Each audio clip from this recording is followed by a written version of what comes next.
ಹಾಗಾದರೆ ಸ್ನೇಹಿತರೆ, ಪಿತೃಗಳು ಬಂದಿದ್ದು ಅವರ ವಿಮಾನಗಳು ಎಲ್ಲವೂ ಅಲ್ಲಿ ಇದ್ದ ಜನರಿಗೆ ಪ್ರತ್ಯಕ್ಷವಾಗಿ ಕಾಣಿಸಿದೆ.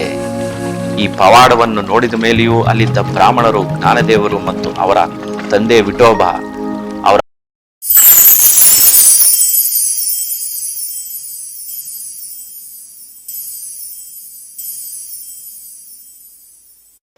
ವಿಶ್ವಪ್ರಿಯ ಚಾನೆಲ್ಗೆ ಸ್ವಾಗತ, ಸುಸ್ವಾಗತ. ಜ್ಞಾನವೇ ಶಕ್ತಿ, ಜ್ಞಾನವೇ ಜ್ಯೋತಿ. ಈ ಸಂಚಿಕೆಯಲ್ಲಿ ಸಂತ ಜ್ಞಾನೇಶ್ವರರ ಜನ್ಮ ವೃತ್ತಾಂತವನ್ನ ವಿವರಿಸ್ತೀನಿ, ಬನ್ನಿ ಗೆಳೆಯರೆ. ಇಲ್ಲಿ ನೀವು ಎಲ್ಲಿಯೂ ಕೇಳಿರದ ಆಶ್ಚರ್ಯಕರ ಘಟನೆಗಳು, ಸನ್ನಿವೇಶಗಳು, ಅದ್ಭುತವಾದ ಸಂತ ಜ್ಞಾನೇಶ್ವರರ ಪವಾಡಗಳು ತಿಳಿಯುತ್ತೆ. ಅವರಂತಹ ಮಹಾನ್ ದೈವ ಪುರುಷ ಅಂತ ತಿಳಿಯುತ್ತೆ. ಇದರಲ್ಲಿ ಮುಖ್ಯವಾಗಿ ಕೋಣದ ಬಾಯಿಂದ ವೇದಗಳ ಉಚ್ಚಾರಣೆ ಹಾಗೂ UFOನ ಆಗಮನ. ಏನು? ಕೋಣನ ಬಾಯಿಂದ ವೇದಾನ? UFO ಭೂಮಿಗೆ ಬಂದಿತ್ತ? UFO ಅಂದರೆ ನಿಮಗೆಲ್ಲ ಗೊತ್ತೇ ಇದೆ, ಫ್ಲೈಯಿಂಗ್ ಸಾಸರ್, ಆರುವ ತಟ್ಟೆಗಳು, ಏಲಿಯನ್ಸ್. ಎಲ್ಲಾ ವಿಚಾರಗಳನ್ನ ಈ ವಿಡಿಯೋದಲ್ಲಿ ತಿಳಿದುಕೊಳ್ಳೋಣ, ಬನ್ನಿ ಗೆಳೆಯರೆ. ಈ ವಿಡಿಯೋ ಕೊಂಚವು ಸ್ಕಿಪ್ ಮಾಡದೆ ನೋಡಿ, ಇಲ್ಲವಾದಲ್ಲಿ ಮುಖ್ಯವಾದ ವಿಚಾರವನ್ನ ಮಿಸ್ ಮಾಡ್ಕೊಂತೀರಾ. ಹಾಗಾದ್ರೆ ತಡ ಮಾಡದೆ ಕತೆ ಒಳಗೆ ಹೋಗೋಣ, ಬನ್ನಿ. ಇಂದಿನ ಸಂಚಿಕೆಯಲ್ಲಿ ವಿಠೋಬನು ರುಕ್ಮಾಬಾಯಿಯನ್ನ ಮದುವೆ ಆಗ್ತಾನ ಅಂತ ಹೇಳಿದ್ದೆ, ನೆನಪಿದೆಯಾ? ಯಾರು ಆ ವಿಡಿಯೋವನ್ನು ನೋಡಿಲ್ವೋ ದಯವಿಟ್ಟು ನೋಡಿ. ಆಮೇಲೆ ವಿಠೋಬನು ನಿದ್ರೆಗೆ ಜಾರಿದ ನಂತರ ವಿಠೋಬನ ಸ್ವಪ್ನದಲ್ಲಿ ಪಾಂಡುರಂಗನು ಪ್ರಸನ್ನನಾಗಿ, ಸಿದ್ದೋಪಂತನ ಮಗಳನ್ನು ನೀನು ತಪ್ಪದೆ ಲಗ್ನವಾಗು, ಮುಂದೆ ಮಹೋತ್ತರ ಕಾರ್ಯಗಳು ಆ ಸರ್ವಲಕ್ಷಣೆ ಸಂಪನ್ನೆಯಿಂದ ಜರುಗುತ್ತವೆ ಎಂದು ಹೇಳಿ ಪಾಂಡುರಂಗನು ಅದೃಶ್ಯನಾಗ್ತಾನೆ. ಅದೇ ವೇಳೆಗೆ ಸಿದ್ದೋಪಂತನ ಸ್ವಪ್ನದಲ್ಲೂ ಕಾಣಿಸಿಕೊಂಡು, ನಿನ್ನ ಮಗಳನ್ನು ವಿಠೋಬನಿಗೆ ಕೊಟ್ಟು ಮದುವೆ ಮಾಡು, ಆ ದಂಪತಿಗಳಿಗೆ ಲೋಕವಿಖ್ಯಾತಿ ಮಕ್ಕಳು ಜನ್ಮಿಸ್ತಾರೆ ಎಂದು ಹೇಳಿ ಅದೃಶ್ಯರಾಗ್ತಾರೆ. ಮರುದಿನ ಪ್ರಾತಃ ಕಾಲ ಆದ ಮೇಲೆ ಸಿದ್ದೋಪಂತನು ತನ್ನ ಸ್ವಪ್ನದ ವಿಚಾರ ವಿಠೋಬನಿಗೆ ತಿಳಿಸಿ, ನನ್ನ ಮಗಳನ್ನು ವಿವಾಹವಾಗು ಎಂದು ಭಿನ್ನಯಿಸಿಕೊಳ್ತಾನೆ. ಅದಕ್ಕೆ ವಿಠೋಬನು ವಿವಾಹಕ್ಕೆ ಒಪ್ಪಿಗೆ ನೀಡ್ತಾನೆ.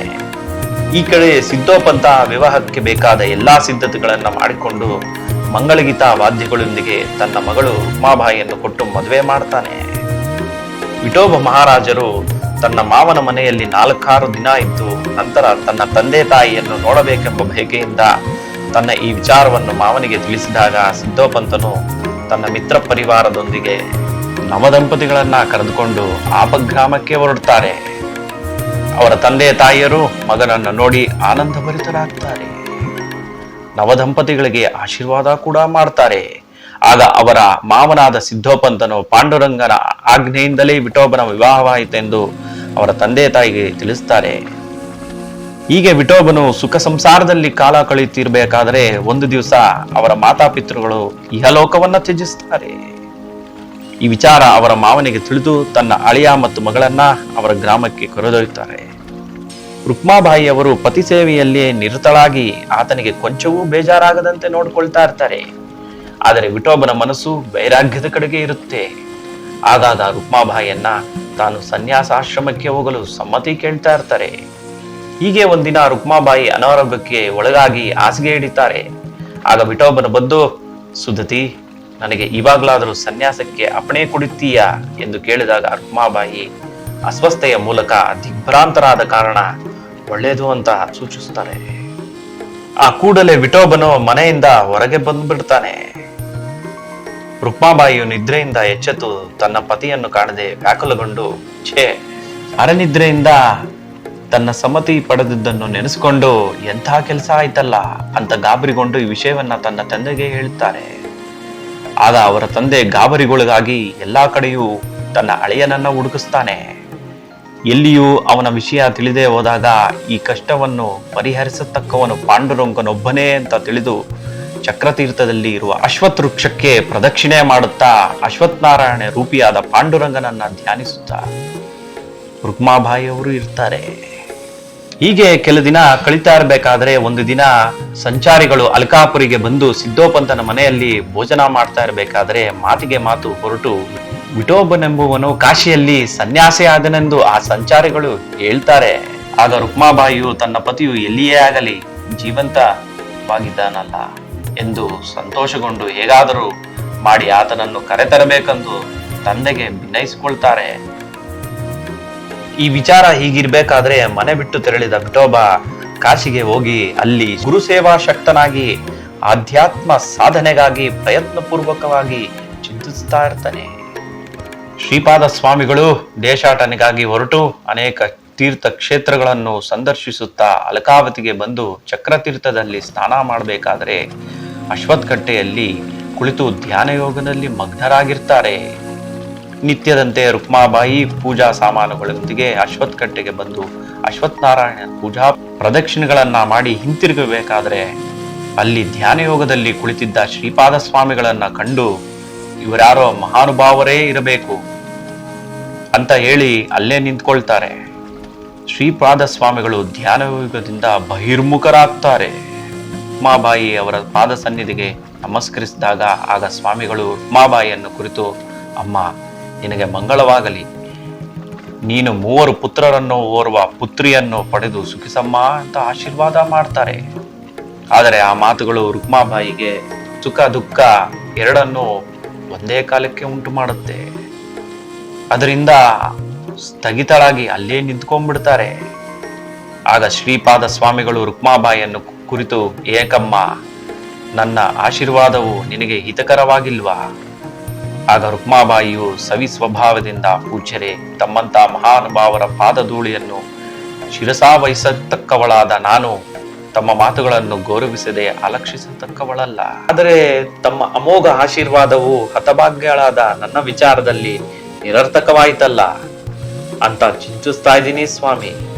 ಸ್ವಾಮಿಗಳು ಇದೇನು ಕಾರಣ ನಮ್ಮ ಅಂತ ಹೇಳಬೇಕಾದ್ರೆ, ನನ್ನ ಪತಿ ದೇಶ ಸಂಚಾರಕ್ಕೆ ಹೋಗಿ ಕಾಶಿಯಲ್ಲಿ ಸನ್ಯಾಸವನ್ನು ಸ್ವೀಕರಿಸಿದ್ದಾರೆ ಅನ್ನೋ ವಾರ್ತೆಯನ್ನು ಕೇಳಿ ನನ್ನಲ್ಲಿ ನಾನೇ ಕೊರಗ್ತಾ ಇರಬೇಕಾದ್ರೆ ಇನ್ನು ಪುತ್ರ ಸಂತಾನ ಎಲ್ಲಿಂದ ಸ್ವಾಮಿ? ಆಗ ಸ್ವಾಮಿಗಳು, ಏನು ಯೌವನವತಿಯು ಅಪುತ್ರಿಯೂ ಆಗಿರುವ ಸತಿಯನ್ನು ಬಿಟ್ಟು ಹೋದನೆ, ಅವನೆಂತ ಅವಿವೇಕಿ, ಅವನಿಗೆ ಸನ್ಯಾಸ ದೀಕ್ಷೆಯನ್ನು ಕೊಟ್ಟ ಗುರುವಾದರೂ ಯಾರು ಎಂದೆನ್ಬೇಕಾದ್ರೆ ತನ್ನಲ್ಲಿ ತಾನೇ ಯೋಗ ದೃಷ್ಟಿಯಿಂದ ತಿಳಿದು ವಿಸ್ಮಿತರಾಗ್ತಾರೆ. ಅಮ್ಮ, ನಿನ್ನ ಪತಿಗೆ ಸನ್ಯಾಸವನ್ನು ಕೊಟ್ಟು ದೋಷಕ್ಕೆ ಪಾತ್ರನಾದವನು ನಾನೇ. ಆಗಲಿ, ಮಾಡುವುದೇನು? ನಿನಗೆ ಮಾತಾಪಿತೃಗಳಿದ್ದಾರಾ? ಇದ್ರೆ ಇಲ್ಲಿಗೆ ಕಳಿಸ್ಕೊಡಮ್ಮ. ಆಗ ರುಕ್ಮಾಬಾಯಿ ಕೂಡಲೇ ಮನೆಗೆ ಹೋಗಿ ಸಿದ್ದೋಪಂತನಿಗೆ ತಿಳಿಸ್ಬೇಕಾದ್ರೆ ಆತನು ಸಂತೋಷಭರಿತನಾಗಿ ಮಗಳೊಡನೆ ಶ್ರೀಪಾದ ಸ್ವಾಮಿಗಳಲ್ಲಿಗೆ ಬಂದು ನಮಸ್ಕರಿಸಿ ನಿಂತ್ಕೊಳ್ತಾನೆ. ಆಗ ಸ್ವಾಮಿಗಳು, ಅಯ್ಯ, ನಿನ್ನ ಅಳಿಯನಿಗೆ ಸನ್ಯಾಸ ದೀಕ್ಷೆ ಕೊಟ್ಟವನು ನಾನೇ, ತಿಳಿಯದೇ ಹಾಗೆ ಮಾಡಿದೆ. ಆತನು ನನಗೆ ಸುಳ್ಳು ಹೇಳಿದ್ದು ಇಷ್ಟೆಲ್ಲ ಅನರ್ಥಕ್ಕೆ ಕಾರಣವಾಯಿತು. ಒಳ್ಳೇದು, ನೀವು ಚಿಂತಿಸಬೇಡ್ರಿ.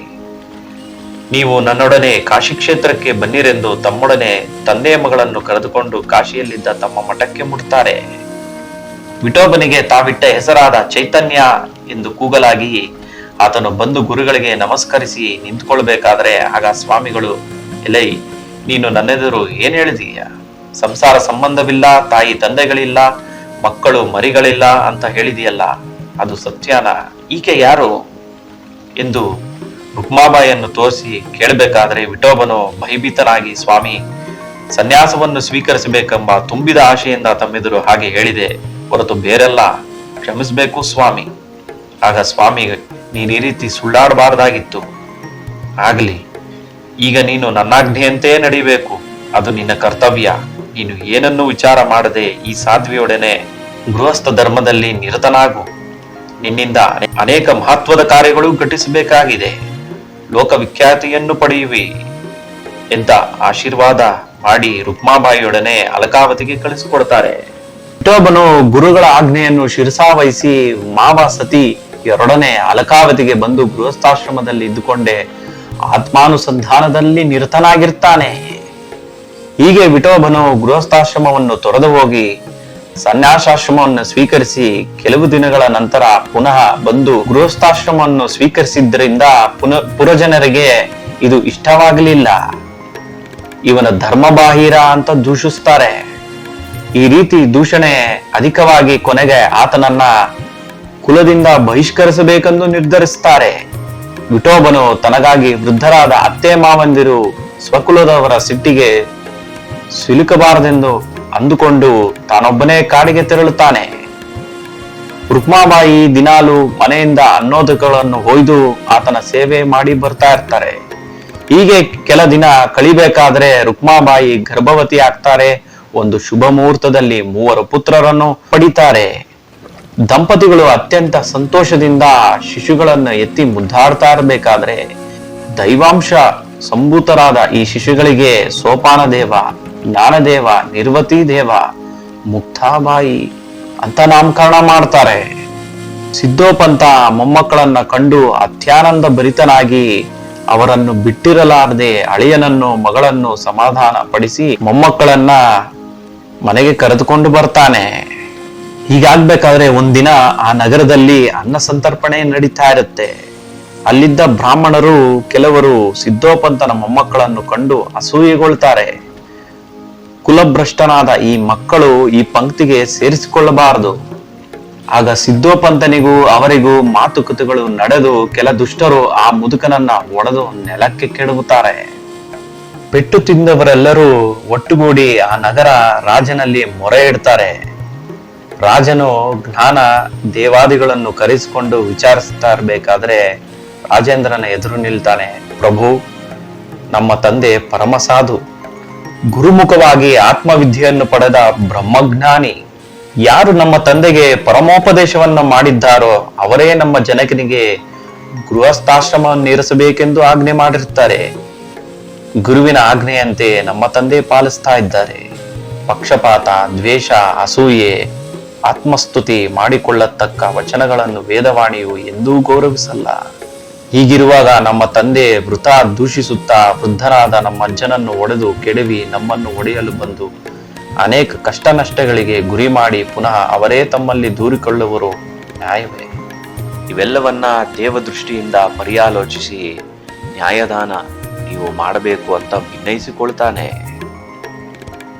ಆತನಾಡಿದ ಮಾತುಗಳು ಧರ್ಮಸಮ್ಮತಾನೇ ಇರಬೇಕು ಅಂತ ರಾಜೇಂದ್ರನು ಬ್ರಾಹ್ಮಣನ ಕುರಿತು, ಅಯ್ಯ, ಈತನ ಮುಖವಿಲಾಸ ನೋಡಿದರೆ ತ್ರಿಲೋಕಗಳನ್ನು ಶಾಸಿಸತಕ್ಕ ಗುರುನೇ ಆಗಿರಬೇಕು. ಆದ ಕಾರಣ ನೀವು ಇವರನ್ನ ನಿಮ್ಮ ಪಂಕ್ತಿಗೆ ಸೇರಿಸಿಕೊಂಡು ದಯೆಯನ್ನ ತೋರಬೇಕು. ವ್ಯರ್ಥ ದ್ವೇಷಗಳನ್ನ ನೀವು ಬಿಡಬೇಕು. ಅದರಿಂದ ಏನು ಪ್ರಯೋಜನ? ಅದಕ್ಕೆ ಬ್ರಾಹ್ಮಣರು, ರಾಜೇಂದ್ರ, ಇವರನ್ನು ಇವರ ತಂದೆಯನ್ನು ಪ್ರಾಯಶ್ಚಿತ್ತ ಪೂರ್ವಕವಾಗಿ ಕುಲದಲ್ಲಿ ಸೇರಿಸಿಕೊಳ್ಳುವ ಹಕ್ಕು ನಮ್ಮ ಪೈಠಣಿಪುರದಲ್ಲಿರುವ ನಮ್ಮ ಗುರುಗಳಿಗೆ ಮಾತ್ರ ಇದೆ. ರಾಜನ ಆಜ್ಞೆಯಂತೆ ಬ್ರಾಹ್ಮಣರು, ಜ್ಞಾನದೇವಾದಿಗಳು ಅಲಕಾವತಿಯಿಂದ ತೆರಳಿ ಕೆಲ ದಿನಗಳಲ್ಲಿ ಪೈಠಣಿಪುರವನ್ನು ಮುಟ್ಟಿ ನಡೆದ ವೃತ್ತಾಂತವನ್ನೆಲ್ಲ ತಿಳಿಸ್ತಾರೆ. ಅಲ್ಲಿಯೂ ಆ ಬ್ರಾಹ್ಮಣರ ಕೈವಾಡದಿಂದ ಚೆನ್ನಾಗಿ ಪರ್ಯಾಲೋಚಿಸದೆ ಜ್ಞಾನದೇವಾದಿಗಳಿಗೆ ಕುಲದಲ್ಲಿ ಸೇರಿಸೋದಿಲ್ಲ. ಕುಲಭ್ರಷ್ಟನಿಗೆ ಹುಟ್ಟಿದ ಸಂತಾನಕ್ಕೆ ಗತಿಗೋತ್ರಗಳೇ ಇಲ್ಲವೆಂತಲೂ ಅವರನ್ನ ನಿರಾಕರಿಸ್ತಾರೆ. ಬ್ರಹ್ಮಜ್ಞಾನವನ್ನು ಬಲ್ಲವನೇ ಬ್ರಾಹ್ಮಣನು ಎಂದು ಹೇಳಿ ಈ ಅರ್ಥವುಳ್ಳ ವೇದವಾಣಿ ಶ್ಲೋಕವನ್ನು ಉಚ್ಚರಿಸಲು ಆಗ ಬ್ರಾಹ್ಮಣರು ಕುಲಭ್ರಷ್ಟರಿಗೆ ವೇದಗೋಷ್ಠಿಯನ್ನು ಉಚ್ಚರಿಸಲು ಹಕ್ಕಿಲ್ಲ ಅಂತ ವಾದಿಸಲು ಆಗ ಸರ್ವ ತೇಜೋನಿಧಿಯಾದ ಜ್ಞಾನದೇವನು, ವೇದಗಳು ಬ್ರಾಹ್ಮಣರ ಸೊತ್ತಲ್ಲ, ಎಲ್ಲರಿಗೂ ಎಲ್ಲ ಜೀವಿ ಮಾತ್ರಕ್ಕೂ ಮಾರ್ಗದರ್ಶನ ಮಾಡಬಲ್ಲ ವೇದಗಳನ್ನು ಯಾವ ವಾಣಿಯಾದರೂ ಉಚ್ಚರಿಸಬಹುದು ಅಂತ ಹೇಳ್ತಾನೆ. ಅಷ್ಟರಲ್ಲಿ ಒಂದು ಕೋಣ ಅಲ್ಲಿಗೆ ಬರುತ್ತೆ. ಆಗ ಬ್ರಾಹ್ಮಣರು ಕೇಳ್ತಾರೆ ಜ್ಞಾನದೇವನ್ನ, ಈ ಕೋಣ ವೇದವಾಣಿಯನ್ನು ಉಚ್ಚರಿಸಬಹುದೇ? ಆಗ ಜ್ಞಾನದೇವರು ಅವಶ್ಯಕವಾಗಿ ಅದರಲ್ಲಿ ಬ್ರಹ್ಮಜ್ಞಾನವಿದ್ದರೆ ಈಗಲೇ ಉಚ್ಚರಿಸುವುದೆಂದು ಹೇಳ್ತಾರೆ. ಕೋಣನ ಬಾಯಿಂದ ವೇದ ಶ್ಲೋಕವನ್ನ ಉಚ್ಚರಿಸುತ್ತಾರೆ.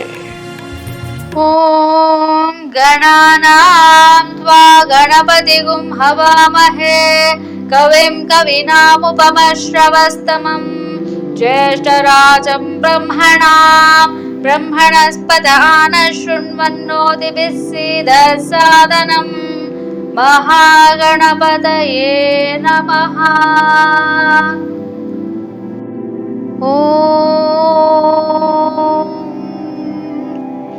ಓಂ ಮೇಧಾ ದೇವಿ ಜುಷಮಾಣಾ ನಾಗಾನ್ ವಿಶ್ವಾಚಿ ಭದ್ರ ಸುಮನಸ್ಯಮಾನಾ ತ್ವಯಾ ಜುಷ್ಟಾನುದಮಾನಾ ದುರುಕ್ತಾನ್ ಬೃಹದ್ವದೇಮ ವಿದಧೆ ಸುವೀರಾಃ ತ್ವಯಾ ಜುಷ್ಟಾ ಋಷಿರ್ಭವತಿ ದೇವಿ ತ್ವಯಾ ಬ್ರಹ್ಮಾಗತ ಶ್ರೀರುತತ್ವಯಾ त्वया जुष्टश्चित्रं विन्दते वसुसानोजुषस्व द्रविणो न मेधे मेधां म इन्द्रो ददातु मेधां देवी सरस्वती मेधां मे अश्विना उभावा दत्तां पुष्करस्रजा अप्सरासुच्चय मेधा गन्धर्वेषुच्चयन्मनः दैवी